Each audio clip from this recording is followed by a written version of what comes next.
This chapter 3 is entitled Karma Yoga, so we're going to understand what it really means in depth. So it is explained in the Vedas that our mind creates unlimited number of thoughts. And what that means is, imagine this. Imagine a piece of paper from Earth to the heavenly planets, and all the waters in the ocean are the ink. And you have a pen. If you were to write on all the paper with all the ink, the paper will finish, the ink will finish. You will still have more thoughts than, that's a lot of thoughts and a lot of desires. So you can imagine, huh? It's infinite. So, how to understand is the laws of karma is, or karma yoga is to understand how thought turns into action, and repeated action turns into habits, and those habits turn into character, and then that character turns into destiny. Does that make sense?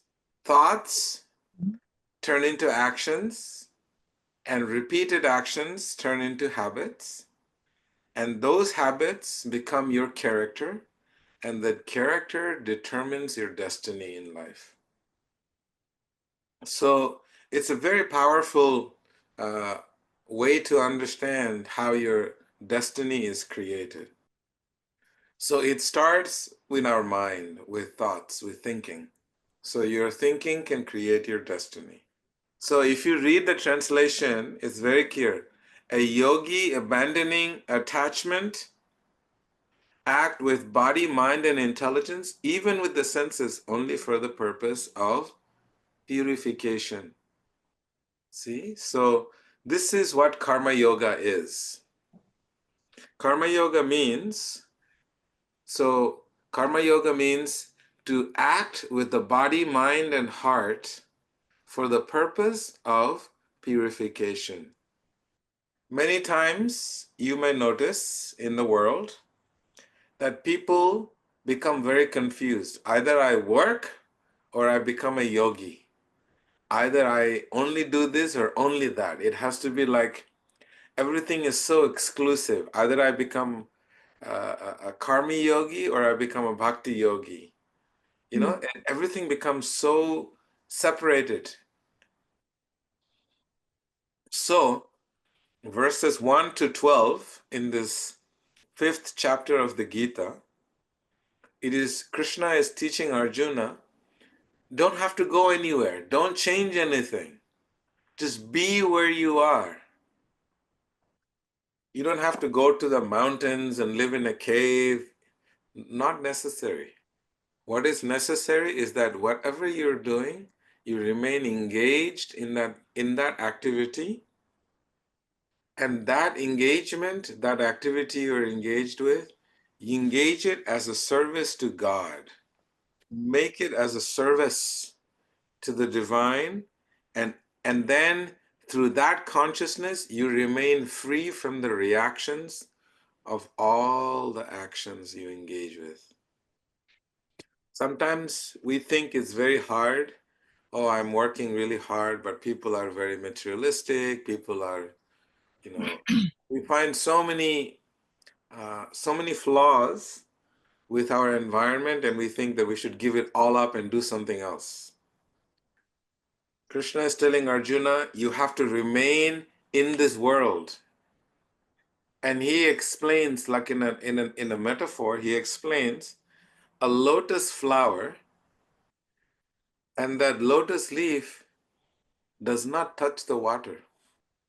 So similarly, we must engage with the world, even though it is dirty, it is murky, it has so many flaws, but remain aloof from the attachment.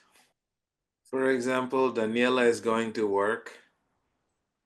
She can see that work that she's doing as an offering of her loving service to God.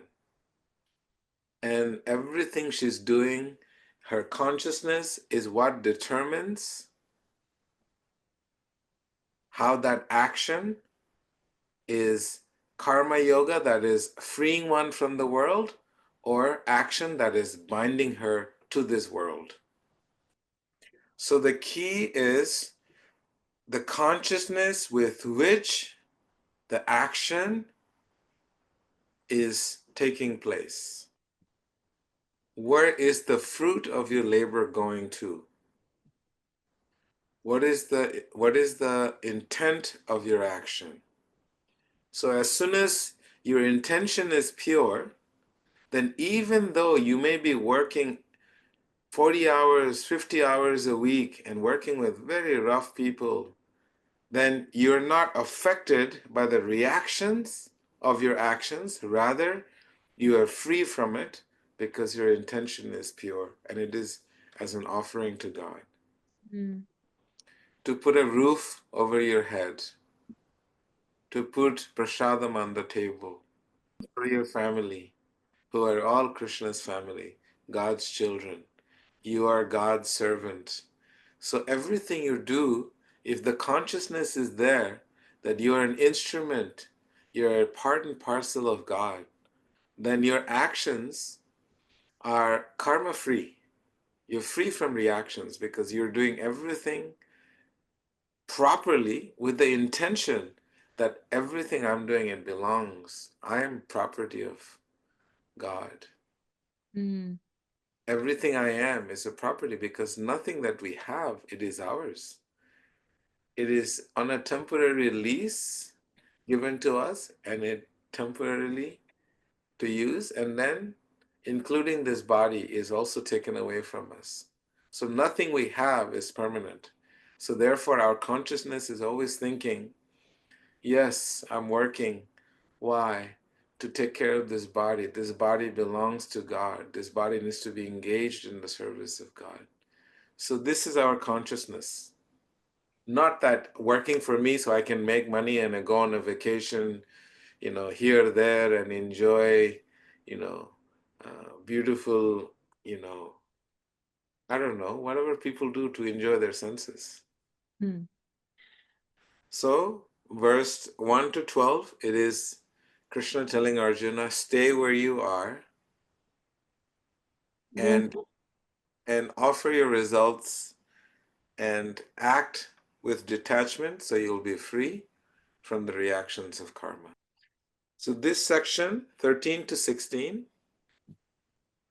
verse 13 to 16, it talks about the three doers.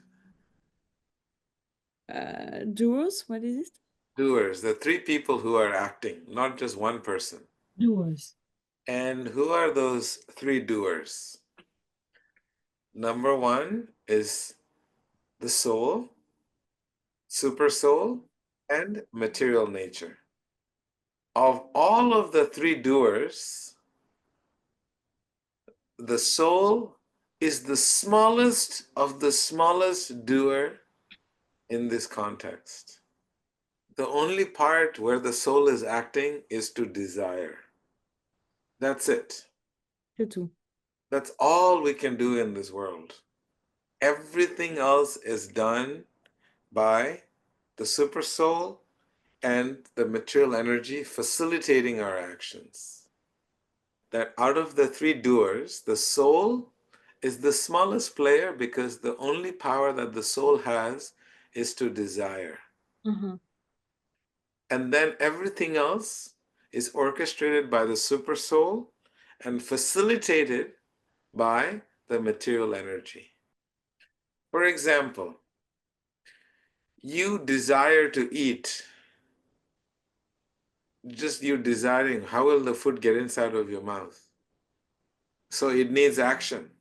So the material energy has given you an arm and feet. So you walk to the refrigerator, you get the food, and you put it in your mouth. And then you don't even know what's happening, who is digesting the food, how it is getting digested. You don't even know anything. You're not digesting anything. Someone else is doing it for you. We're not doing anything. It is all happening through us. There is nothing that we can do in this world. We simply have the power to desire. And so therefore, to have proper mindset so your desires can be pure, so that those desires do not bind you with actions in the material world involving deeper material attachments. It's very important to realize that what we desire, it will bind us or it will set us free, because that desire will turn into actions, actions that bind us or actions that free us. And therefore, karma yoga means to act with the desires to please the divine, make God happy. So these are questions we can ask ourselves. How will my actions make my teachers happy? How will my actions help to touch more hearts in this world? Does that make sense? So now we know the three doers. Of course, I can break it down into more detail, but just to give us an idea that Okay. On. we are very small players in this vast creation. Hmm. So free will is something that we are always uh, free to exercise, and therefore, before we make a decision, we have to really make sure that our intention is clear and that the intention does not create an action that will bind us in this material world.